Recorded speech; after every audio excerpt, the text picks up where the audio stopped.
ایک خاموش رات تھی۔ وہ رات جو انسان کے دل کے اندر چھپی ہر کمزوری کو جیسے اچانک زندہ کر دیتی ہے۔ شہر سو چکا تھا، مگر شہر کے ایک کونے میں ایک ایسا شخص جاگ رہا تھا جسے خود بھی نہیں پتا تھا کہ اس کے ساتھ چند لمحوں بعد کیا ہونے والا ہے۔ سکندر نام کا وہ نوجوان اپنے کمرے میں بیٹھا تھا، موبائل اس کے ہاتھ میں تھا، مگر دل کہیں اور بھٹک رہا تھا۔ وہ برسوں سے نماز چھوڑ چکا تھا، دل سخت ہو چکا تھا، گناہوں نے اس کی اندرونی آنکھوں پر جیسے پردے ڈال دیے تھے، مگر آج کی رات میں کچھ تھا، کوئی بے چینی، کوئی انجانی کھنچاوٹ۔ اسے لگ رہا تھا جیسے کوئی اسے مسلسل پکار رہا ہو، مگر وہ جانتا تھا کہ گھر میں تو سب سو رہے ہیں۔ وہ کمرے سے اٹھا، کھڑکی کا پردہ ہٹایا۔ باہر اندھیرا پھیلا ہوا تھا، آسمان پر بادل ٹھہرے ہوئے تھے، جیسے کسی بڑی آندھی سے پہلے والی خاموشی ہو۔ دور کہیں کتوں کے بھونکنے کی آوازیں ماحول کو اور بھی خوفناک بنا رہی تھی۔ سکندر نے کھڑکی بند کرنے ہی والی تھی کہ اچانک اسے لگا جیسے کسی نے اس کا نام بہت آہستہ مگر بہت صاف انداز میں پکارا۔ اس کے رونگٹے کھڑے ہو گئے۔ وہ فوراً پیچھے ہٹا، دل تیزی سے دھڑکنے لگا۔ وہ سمجھ ہی نہیں پا رہا تھا کہ وہ آواز کہاں سے آئی۔ وہ بستر پر جا کر لیٹ گیا، مگر نیند جیسے روٹھ چکی تھی۔ آنکھیں بند کرتے ہی اسے عجیب تصویریں نظر آنے لگی۔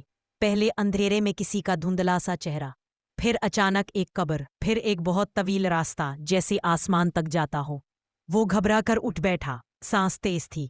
اس نے پانی پینے کے لیے ہاتھ بڑھایا تو گلاس بلند آواز سے زمین پر گر کر ٹوٹ گیا۔ لیکن سب سے خوفناک بات یہ تھی کہ گلاس اس کے ہاتھ سے چھوٹا نہیں تھا۔ ایسا لگا جیسے کسی نے اس کے ہاتھ سے جھٹکے سے چھین لیا ہو۔ سکندر کا ہاتھ کانپنے لگا۔ اس نے ہمت کر کے کہا، کون ہے؟ کمرے میں سناٹا تھا، مگر پھر اچانک جیسے ہوا نہیں بلکہ کسی کے چلنے کی آواز سنائی دی، بہت ہلکی، بہت دھیمی، لیکن بالکل واضح۔ سکندر کی آنکھیں دروازے پر جم گئی۔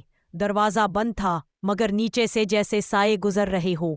اس نے پوری ہمت کر کے لائٹ آن کی، لیکن بٹن دبانے پر کچھ نہیں ہوا۔ پورا کمرہ اندھیرے میں ڈوبا رہا۔ اب وہ نہ صرف خوفزدہ تھا بلکہ اس کا دل کہہ رہا تھا کہ یہاں وہ اکیلا نہیں ہے۔ پھر اچانک کمرے کے کلونے میں سے ایک سفید روشنی ابھری۔ وہ روشنی نہ بلب کی تھی، نہ کسی ٹارچ کی۔ یہ روشنی جیسے ہوا میں لٹک رہی ہو اور آہستہ آہستہ ایک شکل اختیار کر رہی تھی۔ سکندر کا دل حلق میں آ گیا۔ وہ شکل پوری انسان جیسی نہیں تھی، جیسے کوئی نورانی دھند ہو، لیکن وہ شکل سکندر کو دیکھ رہی تھی جیسے اسے جانتی ہو۔ اسی لمحے کمرے کے دوسرے کونے سے سیاہ دھواں اٹھنا شروع ہوا، بہت آہستہ، جیسے اندھیرا کسی وجود کی شکل لے رہا ہو۔ کچھ ہی لمحوں میں وہ دھواں ایک بھاری، خوفناک سایہ بن گیا۔ اس کی آنکھیں سرخ، اس کا وجود جیسے ہوا میں لرزتا ہوا۔ سکندر دو شکلوں کے درمیان گھر چکا تھا، ایک نور، ایک اندھیرا۔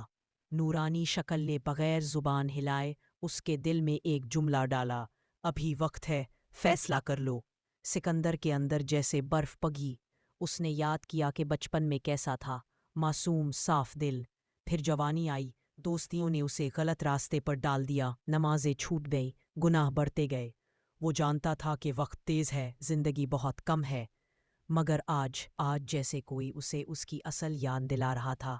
سیاہ سایہ زور سے چلایا، اس کا وجود پورے کمرے میں ہلچل مچا رہا تھا، جیسے وہ سکندر کو روکنا چاہتا ہو، جیسے وہ برسوں سے اس کی روح پر بیٹھا ہوا ہو اور اب اسے کھو دینے کے خوف میں پاگل ہو چکا ہو۔ پھر سب کچھ رک گیا، وقت جیسے تھم گیا۔ سکندر نے اپنے دل میں ایک عجیب کھنچاؤ محسوس کیا، جیسے اسے کہیں لے جایا جا رہا ہو۔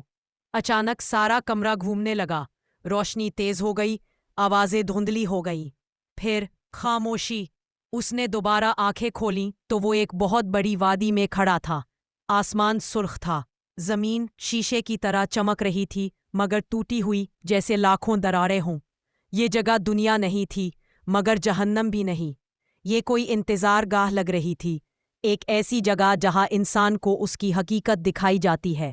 اس کے سامنے ایک لمبا سایہ کھڑا تھا، وہی سیاہ وجود، مگر یہاں وہ بہت طاقتور لگ رہا تھا۔ اس کے پیچھے ایک نورانی راستہ تھا، جس کے آخر میں سفید روشنیاں جھلملاتی دکھائی دے رہی تھیں۔